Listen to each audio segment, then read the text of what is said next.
l'explication de Jésus sur pourquoi le tourment éternel en enfer est-il juste.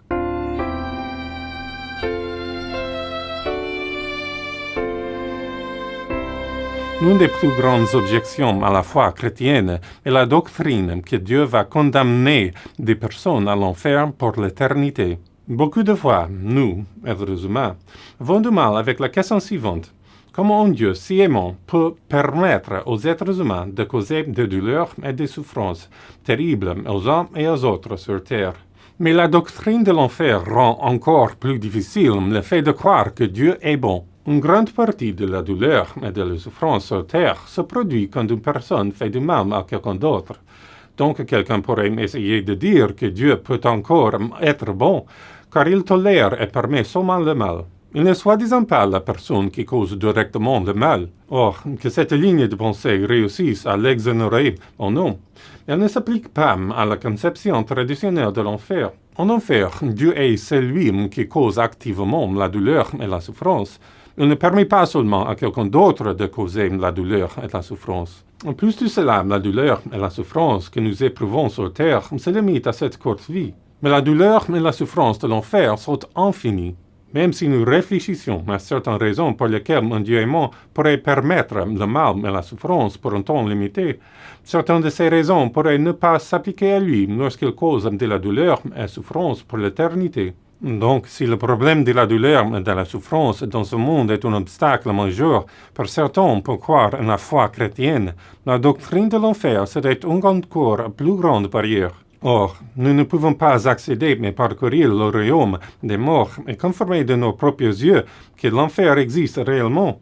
Donc, si l'enfer est un si grand obstacle pour croire en la foi chrétienne, pourquoi les chrétiens croient-ils en la doctrine? Une des principales raisons pour lesquelles ils croient à la doctrine de l'enfer est que Jésus l'a enseigné et Dieu a montré qu'il a approuvé ce que Jésus a enseigné en le ressuscitant d'entre les morts. Mais si Jésus enseignait la doctrine de l'enfer, est-il possible qu'il ait aussi expliqué pourquoi il pensait que la doctrine de l'enfer est juste? Je pense que si nous regardons ce qu'il a enseigné, nous pouvons effectivement trouver, éparpillé parmi les différents enseignements qu'il a donnés, une explication de pourquoi il pensait que la doctrine de l'enfer est juste. La réponse courte à cette question est que Jésus a enseigné que nous méritons la punition éternelle parce que nous avons péché. Mais quelqu'un pourrait faire objection en disant que la punition éternelle en enfer est une punition démesurée pour nos péchés limités ici sur terre. Comment peut-il être juste qu'un péché de grandeur finie justifierait une quantité infinie de souffrance en enfer? Comment quelqu'un peut-il penser que si vous avez vécu une vie en apparence modèle, si vous n'avez jamais commis de crimes terribles, si vous avez même vécu ce que beaucoup appelleraient une bonne vie, vous méritez d'être envoyé en enfer pour toujours? Superficiellement, je peux sympathiser avec quelqu'un qui ressent cela, mais Jésus nous donne, en fait, 3 principes de philosophie morale qui devraient nous amener à considérer la question différemment. Je pense que ces 3 principes sont clairs et vrais, que Jésus les ait enseignés ou non. Je pense aussi que ces principes de la philosophie morale nous fournissent un argument en 3 parties qui montrent qu'un péché de grandeur finie sur terre peut en effet mériter la punition éternelle. Donc, avant de rejeter la doctrine de l'enfer comme ridicule, insultante ou blessante, donnons à lui une pleine audience et envisageons l'explication de Jésus qui explique pourquoi la doctrine du tourment éternel en enfer est juste. Commençons par les 3 principes de la philosophie morale que Jésus a enseignés et regardons aussi chaque partie de l'argument qui correspond à chaque principe. Après avoir examiné les 3 principes et les 3 parties de l'argumentation, nous examinerons chacun d'eux en détail. Voici les principes et l'argument en 3 parties qui prouvent que l'enfer est juste. 1. Nous sommes moralement coupables non seulement pour les péchés que nous avons commis extérieurement dans notre vie, mais aussi pour les péchés que nous commettrions si nous étions placés dans des circonstances différentes. Ainsi, nous sommes coupables non seulement pour les péchés particuliers que nous avons commis, mais aussi pour les autres péchés que nous aurions commis si la situation avait été changée en une situation dans laquelle notre cœur égoïste et mauvais aurait choisi ces péchés. 2. Nous sommes soit complètement droits, soit complètement méchants à un moment donné. Nous ne pouvons pas nous engager à faire le mal dans un domaine et à faire le bien dans d'autres domaines en même temps. Ainsi, dans les moments où nous avons commis le péché, il n'y a pas d'autre péché, aussi grand ou horrible, que nous n'aurions pas commis à ce moment-là, si la situation était changée en une où l'analyse coût-bénéfice de notre cœur égoïste favoriserait ce péché. Si nous sommes coupables de tous les péchés que nous commettons, principe 1, alors commettre un péché nous rendrait coupables de commettre tous les autres péchés, principe 2. 3. Le péché est aveugle aux conséquences pour les autres. Ainsi, il n'y a pas de limite au nombre de personnes que nous aurions blessées ou la quantité de mal que nous aurions fait pendant ces autres péchés que nous aurions commis et pour lesquels nous sommes moralement coupables. Il n'y a donc aucune limite à la punition que nous méritons, car toute punition donnée en enfer trouverait sa justification dans les personnes que nous aurions blessées et ou le mal que nous aurions fait. C'est l'argument pour expliquer pourquoi le tourment éternel en enfer est juste. Mais nous n'avons pas encore vraiment regardé de plus près ce que Jésus a enseigné et comment cet enseignement justifie les trois parties de l'argument. Faisons ça maintenant. Le premier principe de la philosophie morale que Jésus a enseigné est qu'un homme est coupable non seulement pour les péchés qu'il a commis extérieurement dans sa propre vie, mais aussi pour les péchés qu'il commettrait s'il était placé dans des circonstances différentes. Il est courant de penser que nous sommes coupables d'un crime que lorsque nous sommes effectivement mis dans une situation où nous commettons physiquement ce crime dans le monde extérieur. Et donc, notre tendance humaine serait de penser que les gens qui ont commis des crimes horribles méritaient une punition pour ces crimes seulement après que les crimes aient été commis dans le monde extérieur. Mais Jésus ne partageait pas ce point de vue. Et une petite réflexion montre que Jésus avait clairement raison. Jésus a dit que si un homme regarde une femme avec convoitise, alors il a déjà commis l'adultère avec elle dans son cœur. Jésus a indiqué que, bien qu'il était dit dans le passé de ne pas commettre de meurtre, même un homme qui haïssait son frère dans son cœur serait soumis à un jugement. L'homme regarde l'apparence extérieure et les actions, mais Dieu regarde le cœur et à juste titre.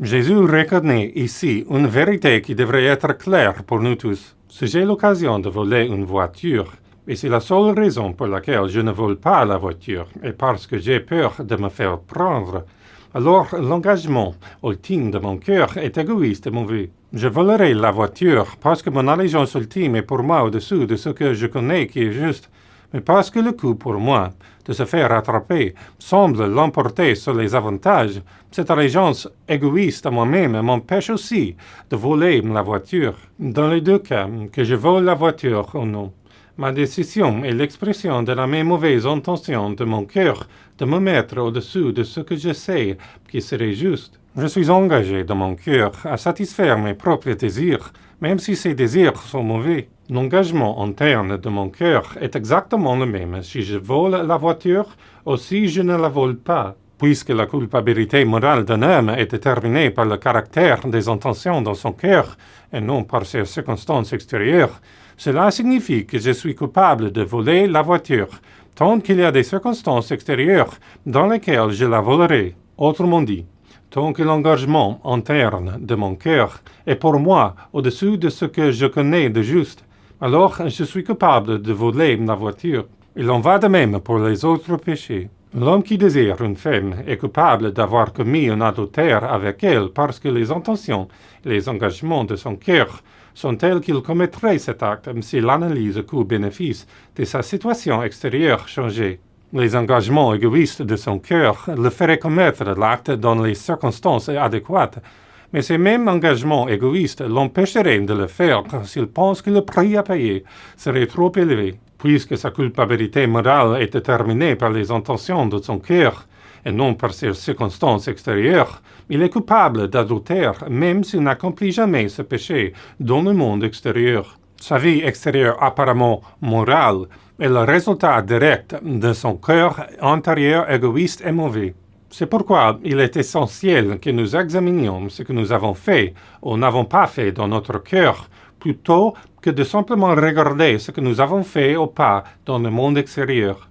Les péchés pour lesquels nous sommes coupables sont ce que nous aurions fait si la situation était différente et que l'analyse coût-bénéfice d'un péché avait changé. C'est le premier principe de la philosophie morale que Jésus a enseigné.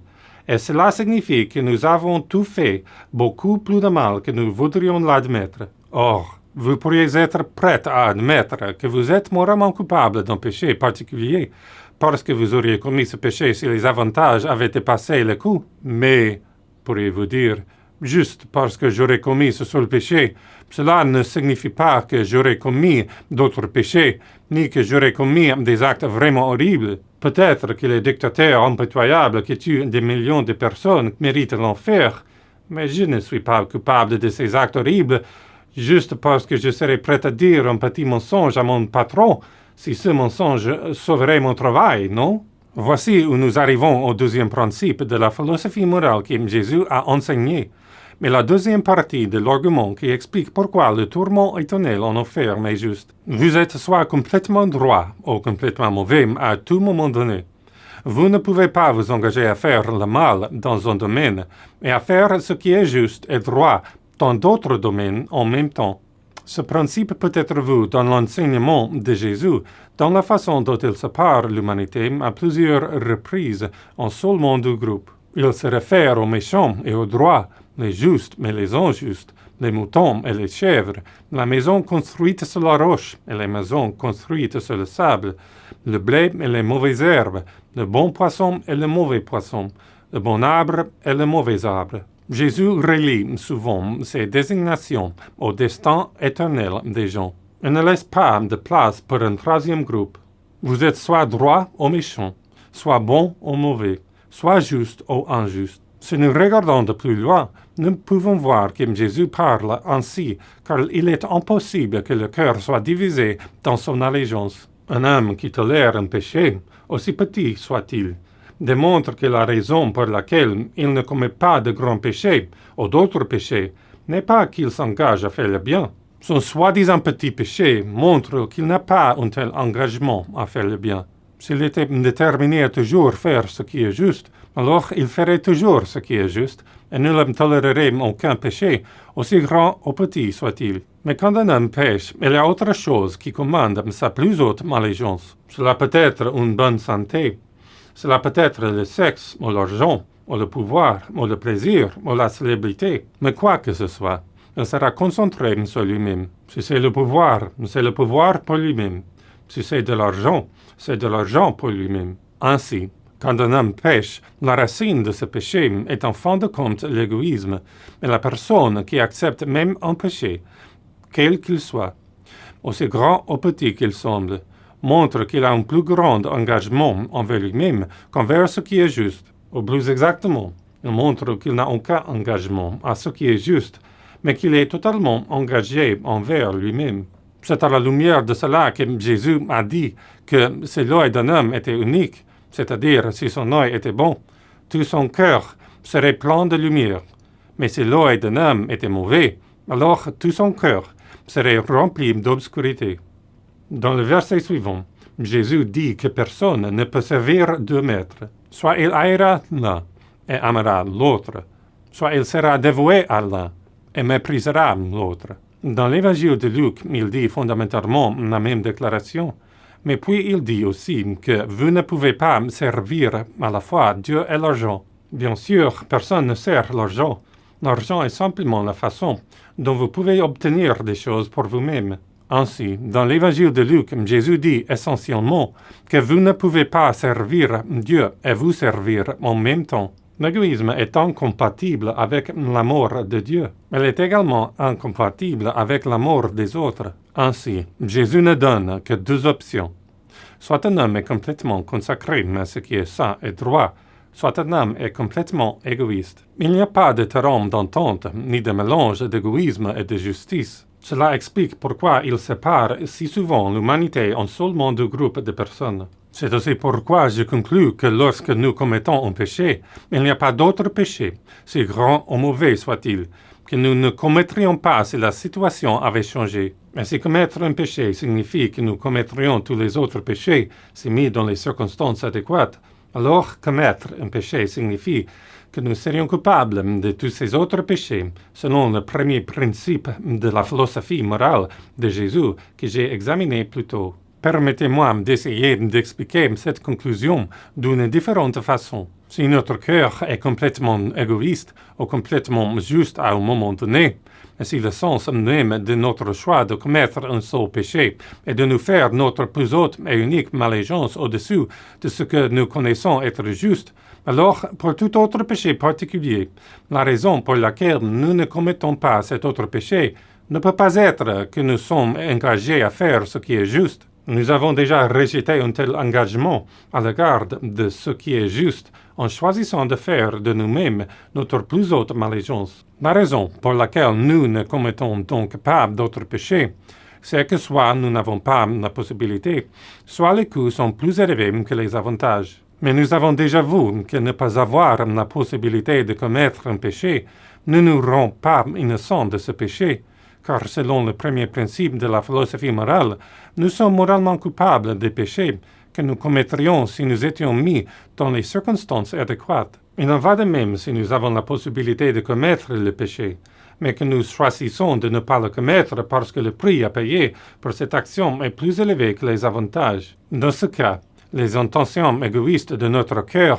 sont toujours prêtes à commettre l'acte, et nous aurions seulement besoin d'être mis dans une situation différente dans laquelle les avantages pour nous sont plus grands que le prix à payer. À ce moment-là, notre égoïsme ferait en sorte que nous choisirions ce péché. En bref, si nous sommes coupables de ce que nous ferions si nous étions placés dans des circonstances différentes, alors lorsque nous commettons un péché particulier, nous sommes également coupables de tous les autres péchés, y compris les péchés vraiment horribles. Cela signifie que lorsque nous commettons un péché, nous sommes tout aussi coupables que les dictateurs et les fous qui ont commis des atrocités dans le passé. Or, je reconnais que cette conclusion pourrait ne pas sembler juste à première vue, mais il suit logiquement de ces deux premiers principes de philosophie morale que Jésus a enseignés, principes qui sont clairement vrais. Quand nous commettons un péché, qu'il soit petit ou grand, alors à ce moment-là, nous sommes aussi coupables que Hitler ou Staline ou tout autre tyran que nous pouvons nommer.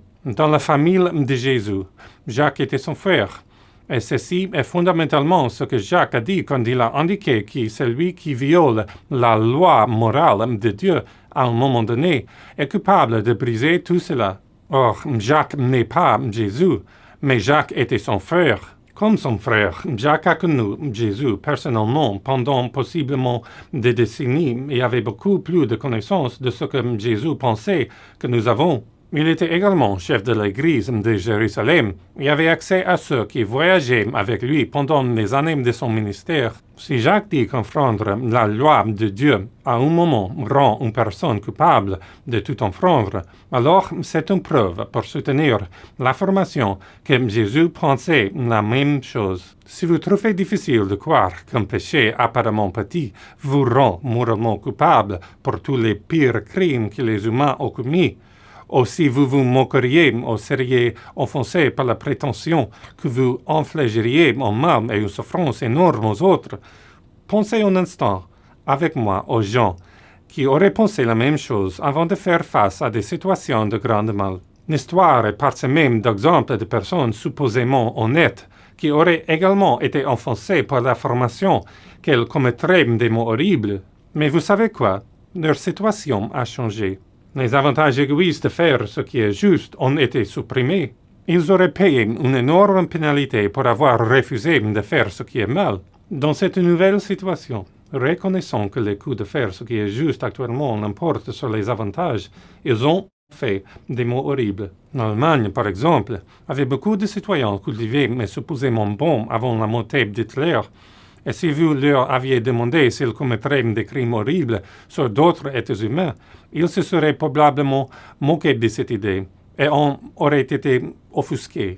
Mais c'est ce qui s'est passé. Hitler est arrivé au pouvoir et les citoyens allemands eux-mêmes ont fait face à une situation différente dans laquelle ils seraient punis ou tués pour avoir refusé de suivre les atrocités commises par le régime hitlérien. Faire ce qui était juste leur aurait coûté leur vie ou la perte de ce qui leur était cher.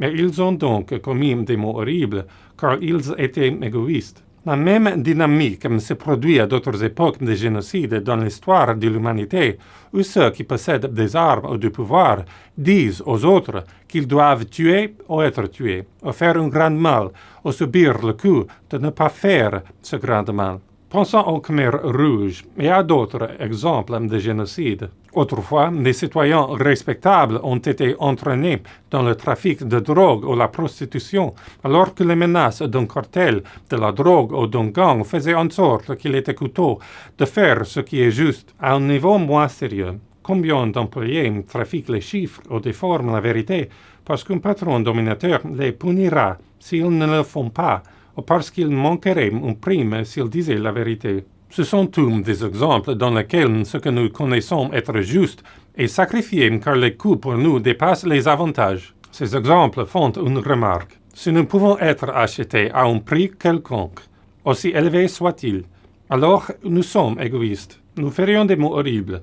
C'est simplement que le coût de ne pas le faire n'est pas encore assez élevé. Ma question est la suivante. Avez-vous un prix auquel vous choisiriez de commettre un acte horrible? Arrêtez-vous un instant avant de rejeter la question par un simple non. Supposons qu'un gouvernement impitoyable, militaire ou gang, vous dise de commettre un acte horrible. Supposons que, si vous refusez, cela menace de torturer des pieds et de tuer votre femme et vos enfants, et de vous soumettre à la torture et à la misère pour le reste de votre vie, avant de finalement vous tuer. Pouvez-vous vraiment dire que vous ne céderiez pas et que vous n'accepteriez pas de commettre l'acte horrible que le gouvernement, les gangs ou les militaires veulent que vous commettiez? Le seul espoir que j'ai pour moi-même ou pour vous dans une telle situation est que nous aimerions quelque chose ou quelqu'un en dehors de ce monde, plus que nous aimons tout ce que le monde a à offrir, quelque chose ou quelqu'un qu'aucun gouvernement ou malfaiteur ne peut nous enlever. Je ne connais qu'une personne ou une chose au-delà de ce monde qui est capable de me faire l'aimer plus que tout ce que je pourrais perdre dans ce monde. Cette personne est mon Sauveur Jésus-Christ, qui est entré dans ce monde pour mourir à cause de mes péchés, afin que je puisse vivre avec lui pour l'éternité, avec un cœur ressuscité parfait qu'aucune personne au gouvernement maléfique ne peut toucher. Quel amour avez-vous à quelque chose au-delà de ce monde qui vous empêcherait de commettre un acte horrible si un militaire au gouvernement ou un gang menaçait de vous enlever tout ce qui vous tient au cœur dans cette vie? Si cet amour n'est pas Jésus-Christ, je ne vois aucune autre chose ou personne en dehors de ce monde qui puisse capturer les affections de votre cœur au point de vous empêcher d'avoir un prix auquel vous commettriez des actes horribles. En bref, vous et moi, nous avons tous les deux besoin de Jésus-Christ. Jusqu'à maintenant, j'ai utilisé l'enseignement de Jésus pour montrer que nous sommes moralement coupables à la fois pour les péchés que nous commettons dans le monde extérieur et aussi pour les péchés que nous commettrions si nous étions placés dans des circonstances différentes. J'ai également argumenté de l'enseignement de Jésus que commettre un péché nous rend coupables pour tous les autres péchés. Et même si vous étiez convaincu de ces deux points, vous pourriez encore ne pas être convaincu que tous ces péchés méritent une punition éternelle. Oui, nous serions coupables d'un grand nombre de péchés, mais nous avons toujours qu'une vie à grandeur finie. Comment les péchés d'une vie à grandeur finie pourraient-ils mériter un châtiment infini? Ceci nous amène au troisième principe de la philosophie morale que Jésus a enseigné. Le péché est aveugle aux conséquences pour les autres. Supposons qu'un homme ait causé une grande douleur à une seule personne afin d'obtenir de l'argent, du sexe ou du pouvoir, ou quelque chose d'autre qu'il désire. Qu'est-ce qui l'empêcherait de blesser deux personnes pour obtenir la même chose, ou 2000, ou 2 milliards? S'empêcherait-il de faire du mal à 2 milliards de personnes simplement parce qu'il soucie de faire ce qui est juste? Non. Cela ne peut pas être comme ça, car sa décision de causer beaucoup de douleur et de mal à une personne montre déjà qu'il n'a aucun engagement à faire ce qui est juste. Il est dévoué à lui-même. Il est égoïste, et cet égoïsme, en se concentrant sur lui-même, est aveugle au nombre de personnes à qui il fait du mal ou blesse, aveugle aux conséquences pour les autres, et à son plus haut engagement envers lui-même, au-dessus du bien de tous les autres. Jésus a reconnu cette nécessité du péché aux conséquences pour les autres dans l'évangile de Luc. Dans celui-ci, il dit, « Celui à qui on peut faire confiance avec très peu, peut être de confiance aussi avec beaucoup. Et celui qui est malhonnête avec très peu, sera aussi malhonnête avec beaucoup. » Le point qu'il essaie de faire ici est qu'une personne qui est prête à faire quelque chose de mal sera toujours prête à faire ce mal, même si le mal qui est fait aux autres est augmenté. Il en va de même pour quelqu'un qui s'engage à bien faire. Si les avantages égoïstes de faire le mal sont augmentés, l'homme juste fera toujours ce qui est juste parce que son engagement est de faire ce qui est juste à tout prix. Le cœur humain ne change pas de caractère si les enjeux sont soulevés. Et l'égoïsme n'est pas abandonné lorsque les conséquences négatives sur les autres sont multipliées. Ce principe de la philosophie morale est pertinent à la question de savoir si une personne ayant une vie finie sur terre peut mériter la punition éternelle, est même pertinent pour la doctrine chrétienne traditionnelle selon laquelle un seul péché mérite la punition éternelle. S'il est vrai que l'homme qui fait du mal à une personne ferait du mal à un nombre incalculable de personnes, qu'un homme qui est malhonnête avec peu serait malhonnête avec beaucoup, car son péché est aveugle aux conséquences pour les autres, cela devrait montrer clairement que la doctrine chrétienne de l'enfer est juste. Supposons que nous méritons une seule journée de punition pour chaque personne que nous aurions blessée. Il pourrait même s'agir d'une minute ou d'une seconde. Le fait d'imposer une peine plus courte ne changerait pas grand-chose à mon argument. Mériterions-nous une journée de punition? Oui, parce que nous avons péché contre une personne. Mériterions-nous 1000 jours de punition? Oui, parce que nous aurions quand même commis le même péché, même s'il a causé du tort à 1000 personnes, et nous sommes moralement coupables des péchés que nous commettrions si nous étions placés dans une situation différente où notre péché toucherait 1000 personnes. En fait, quel que soit l'entier positif que vous proposez pour le nombre de personnes que nous blesserions, nous aurions encore blessé ce nombre de personnes en raison de la cécité de notre péché aux conséquences pour les autres, lorsque la nature du péché est de se concentrer sur soi-même et d'ignorer les autres. Ceci est pertinent car la souffrance que l'on éprouve en enfer sera toujours une quantité finie de souffrance. L'objection qu'un enfer infini est une punition injuste pour un acte fini est basée sur une équivoque du mot infini, parce que même la souffrance de l'enfer, bien qu'elle ne finisse jamais, sera toujours une quantité finie et une durée finie. Parce que l'expérience de l'enfer d'une personne a eu un commencement dans le passé, la souffrance de l'enfer pour cette personne ne sera jamais une durée infinie réelle. Tout ce que l'on pense concernant la question philosophique de savoir si les infinités réelles sont même possibles, choisissez n'importe quel point dans le futur que vous voulez, et la distance entre ce point et le point où la personne est entrée en enfer sera toujours un nombre fini. Et puisque quand nous avons péché, nous aurions fait tant de mal à tant de gens pour justifier la punition de ce temps limité, il n'y a aucun point dans l'existence d'une personne en enfer où sa punition ne serait pas justifiée. Si la loi biblique de lex talionis, œil pour œil, dent pour dent, est un principe légitime de justice pour nos choix moralement mauvais, et il est juste, alors la cécité de notre péché aux conséquences pour les autres, un égoïsme qui resterait quel que soit le nombre de personnes blessées, signifierait que notre souffrance sur la terre est la souffrance d'une grandeur sans fin mais toujours finie en enfer, serait une juste conséquence du péché. Cela ne veut rien dire du fait qu'une personne qui pêche sur la terre continuera à pécher en enfer aussi longtemps que la personne est là. Pécher ainsi perpétuellement en enfer augmenterait continuellement la punition que la personne mérite. Ainsi, même si mon argument en 3 parties sur la façon dont un péché mérite une punition sans fin échouait, l'enfer serait toujours aussi longtemps que ceux qui sont en enfer continuent à pécher perpétuellement. Ce sont donc les 3 principes de la philosophie morale que Jésus a enseignés.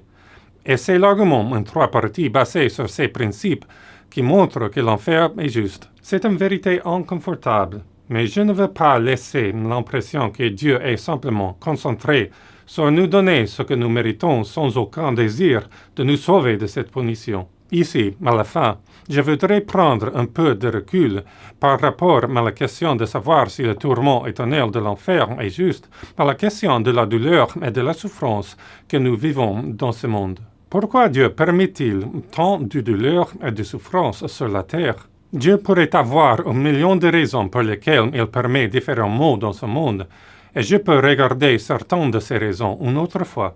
Mais pour l'instant, j'aimerais me concentrer sur une de ces raisons. La vérité est que la punition sans fin de l'enfer est bien pire que la douleur et la souffrance que nous éprouvons sur la terre, et une raison pour laquelle Dieu nous donne un petit avant-goût sur la terre de ce que nos péchés méritent réellement est que Dieu veut nous sauver de la pleine étendue des conséquences pour le péché en enfer. Pensez un instant avec moi aux médecins et aux professionnels de la santé qui administrent les vaccins.